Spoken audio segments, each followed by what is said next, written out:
अब विराट कोहली सिर्फ 2 साल के अंदर इंडियन टीम के सबसे मजबूत पिलर बन गए। जहां एक वक्त पर जो एक चबी और फन लविंग बैट्समैन हुआ करता था, वो भी एक बिल्कुल सीरियस, फोकस्ड और एक सुपर ह्यूमन एथलीट जैसा बन गया था। लेकिन आखिर कैसे? ये वीडियो विराट कोहली की इसी ट्रांसफॉर्मेशन के बारे में है, जहां विराट कोहली की जिंदगी में कुछ ऐसा हुआ कि उन्होंने अपने आप को पूरी तरह से बदल लिया। वो लड़का जो दिल्ली के छोले भटूरे खाना पसंद करता था, अब उसने अपनी जिंदगी से हर डिस्ट्रैक्शन को हटा दिया था और उसका सिर्फ एक ही मकसद था, to be the best cricketer in the world.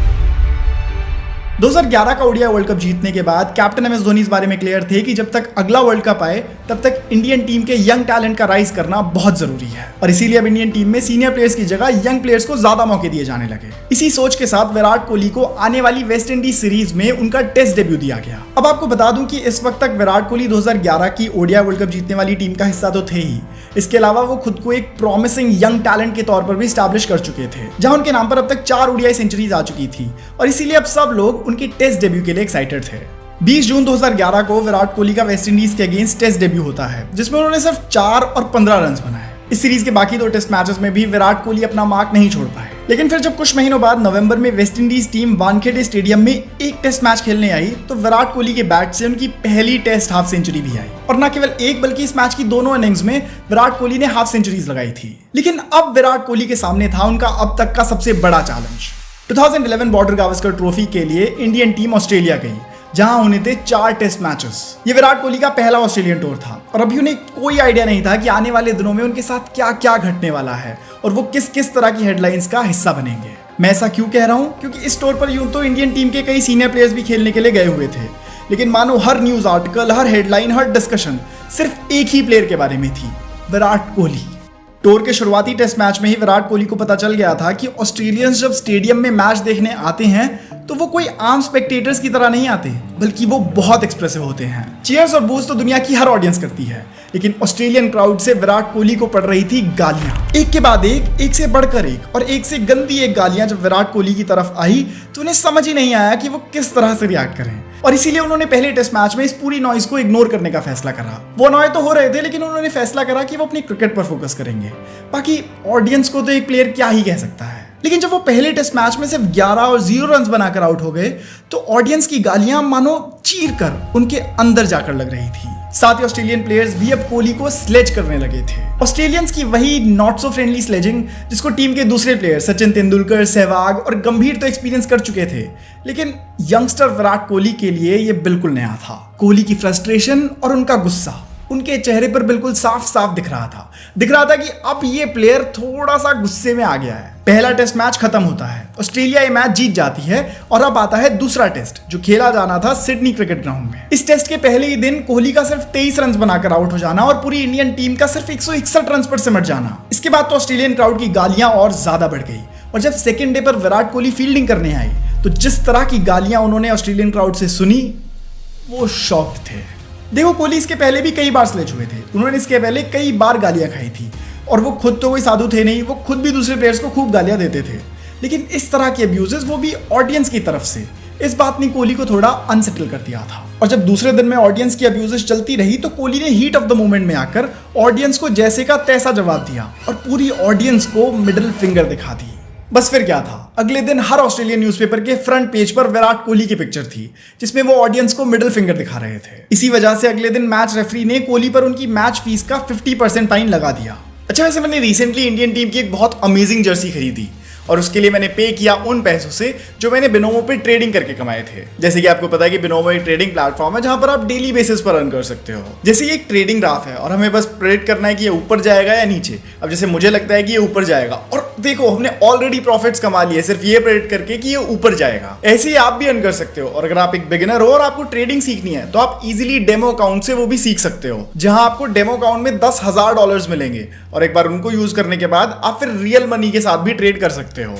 Binomo पे डिपॉजिट करना काफी इजी है, जहां पे आप यूपीआई, बैंक ट्रांसफर या फिर क्रिप्टो के थ्रू इजीली डिपॉजिट कर सकते हो। और अगर आप इसके ऊपर से अपने फ्रेंड्स को रेफर करते हो तो आप अपने हर फ्रेंड के ऊपर 10 से $20 कमा सकते हो। तो यार फिर इंतजार किस बात का, अभी मेरी लिंक से जाकर बिनोमो पर रजिस्टर और ट्रेड करना शुरू कर दो, क्योंकि ये प्लेटफॉर्म भी काफी सेफ और कन्वीनियंट है। लिंक आपको डिस्क्रिप्शन और पिन कमेंट में मिल जाएगा। सो जाओ और जाकर ट्रेड करो। इसके बाद तीसरा टेस्ट मैच हुआ और उसमें भी ना तो कोहली और ना ही इंडियन टीम कुछ खास कर पाई। ऑनेस्टली खास तो क्या ही करती, लेकिन इंडियन टीम की परफॉर्मेंस इन मैचेस में इतनी ज्यादा डिसअपॉइंटिंग थी कि सेकंड और थर्ड टेस्ट को इंडियन टीम एक इनिंग्स के अंतर से ज्यादा से हारी थी। जहां तक ऑस्ट्रेलिया की तरफ से माइकल क्लार्क एक ट्रिपल सेंचुरी लगा चुके थे और उनके अलावा 3 प्लेयर सेंचुरी बना चुके थे, वहीं इंडियन टीम का अब तक कोई भी बैट्समैन सेंचुरी नहीं बना पाया था। इसी बीच दुनिया भर के क्रिटिक्स विराट कोहली और इंडियन टीम को क्रिटिसाइज कर रहे थे। कई तो कह रहे थे कि विराट कोहली अभी इंटरनेशनल स्टेज पर टेस्ट मैचेस खेलने के लिए तैयार ही नहीं है। इनफैक्ट संजय मांजरेकर ने तो तीसरे टेस्ट मैच के बाद ये तक ट्वीट कर दिया था कि विराट कोहली को एक बार और खिला लो ताकि सबको ये साफ साफ दिख जाए कि वो इंटरनेशनल स्टेज पर बिलोंग नहीं करते। लेकिन चौथे टेस्ट मैच में चीजें थोड़ी बदलने वाली थी। सीरीज तो इंडिया हार ही रही थी और अब इस सीरीज को इस पॉइंट पर बचाया भी नहीं जा सकता था। लेकिन मानो सीरीज के एंड होते होते दूर कहीं इंडियन टीम के लिए एक उम्मीद की किरण दिख रही थी। इस आखिरी टेस्ट में ऑस्ट्रेलिया बैटिंग करती है और रिकी पॉन्टिंग और माइकल क्लार्क दोनों ही पहली इनिंग में डबल सेंचुरी लगा देते हैं और इंडिया को 604 रन का टारगेट देते हैं। अब तक ये तो साफ हो गया था कि ऑस्ट्रेलियन कंडीशंस में ऑस्ट्रेलियन टीम इंडियन टीम से कई ज्यादा बेहतर है और अब इस डिफरेंस को विराट कोहली भी साफ साफ देख पा रहे थे। लेकिन उसके साथ ही ऑस्ट्रेलियंस का एटीट्यूड भी कोहली को खूब चुभ रहा था। न सिर्फ हमें हराना बल्कि हमें नीचा दिखाकर हराना। ये बात किसी को भी फ्रस्ट्रेट कर सकती थी और कोहली को भी ये बात बहुत फ्रस्ट्रेट कर रही थी, क्योंकि ऑस्ट्रेलियन प्लेयर्स इतनी बड़ी लीड होने के बाद भी कॉन्स्टेंटली कोहली को स्लेज कर रहे थे। और अब ये वो पॉइंट आ गया था जहां पर कोहली ने भी ऑस्ट्रेलियन प्लेयर्स को वापस जवाब देने शुरू करे। जिस भाषा में, जिन जेस्चर्स में ऑस्ट्रेलियन प्लेयर्स को समझ आता है, विराट कोहली ने उन्हें उसी भाषा में समझाना शुरू करा। जब कोहली बैटिंग करने आए तो वो हर स्लेज, हर हैकल का जवाब दे रहे थे, एक सीधे और हम्बल प्लेयर की तरह, सिर्फ अपने रन से नहीं बल्कि ऑस्ट्रेलियंस को जिस तरीके से समझ आए उसी तरीके से। और जब कोहली बैटिंग भी कर रहे थे तो वो टिक कर खेल रहे थे और धीरे धीरे अपनी इनिंग को बिल्ड कर रहे थे। इस वक्त पर ऑलमोस्ट हर कोई कोहली के अगेंस्ट था। ऑस्ट्रेलियन प्लेयर्स से लेकर इंडियन क्रिटिक्स तक हर कोई कोहली को फेल होता हुआ देखना चाहता था। और कोहली इस बारे में कहते हैं कि वो इस वक्त पर सबसे ज्यादा फोकस थे। वो कहते हैं कि when my back is against the wall the only way is to move forward. और कोहली ने इस टेस्ट में वही करा। एक तरफ से इंडियन प्लेयर्स की विकेट गिरे जा रही थी, लेकिन दूसरी तरफ एक चट्टान की तरह खड़े थे विराट कोहली। और जब एक लंबे इंतजार के बाद विराट कोहली ने अपने 100 रन पूरे करे तो उनका सेलिब्रेशन देखने लायक था, जहां हम सब इंडियन क्रिकेट फैंस को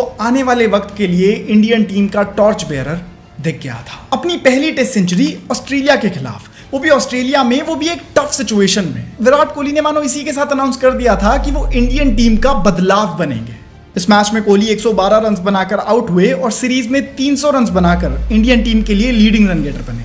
इस सीरीज के साथ ही कोहली का क्रिकेट को लेकर पर्सपेक्टिव बिल्कुल बदल गया था। इस सीरीज में कई बार ऐसा भी हुआ कि इंडियन टीम की तरफ से सिर्फ एकमात्र कोहली ही थे जो ऑस्ट्रेलियंस के अगेंस्ट एक स्ट्रॉन्ग फाइट पुट अप कर रहे थे और बाकी इंडिया की पूरी टीम ऑस्ट्रेलियंस के आगे बिखर गई थी। तो इससे कोहली को ये तो समझ आ गया था कि इस वक्त पर इंडियन टीम की हालत ऑस्ट्रेलियंस के कंपैरेटिवली काफी कमजोर है। अब तो हम कुछ भी कहें, लेकिन उस वक्त पर हमारी टीम ऑस्ट्रेलियंस की टक्कर की नहीं थी, फिर चाहे वो खेलने के तरीके में हो या फिर ट्रेनिंग के तरीके में हो। और इस सीरीज के दौरान ही कोहली को यह भी रियलाइज हुआ कि जब वो बैटिंग करने के लिए वॉक करके जाते थे तो ऑस्ट्रेलियन खेमे में उनके लिए रिस्पेक्ट नहीं थी, उनकी बैटिंग का खौफ नहीं था। वो चाहते थे कि उनकी बैटिंग और बॉडी लैंग्वेज इस तरह की हो कि जब वो बैटिंग करने जाएं तो दूसरे खेमे में उनके लिए रिस्पेक्ट और डर हो कि अगर हमने इस प्लेयर को आउट नहीं करा तो मैच हमारे हाथ से निकल जाएगा। इस तरह की रिस्पेक्ट अर्न करने के लिए कोहली ने अपना पूरा गेम ही बदल दिया और इसी के रिजल्ट इस सीरीज के बाद साफ दिख रहे थे। ऑस्ट्रेलिया टूर 2012 के फरवरी में खत्म हुआ और इसी के बाद कॉमनवेल्थ बैंक ट्राई सीरीज चल गई, जिसमें कुछ ओडीआई मैचेस होने थे श्रीलंका और ऑस्ट्रेलिया के अगेंस्ट। और इस ट्राई सीरीज में कोहली ने श्रीलंका के अगेंस्ट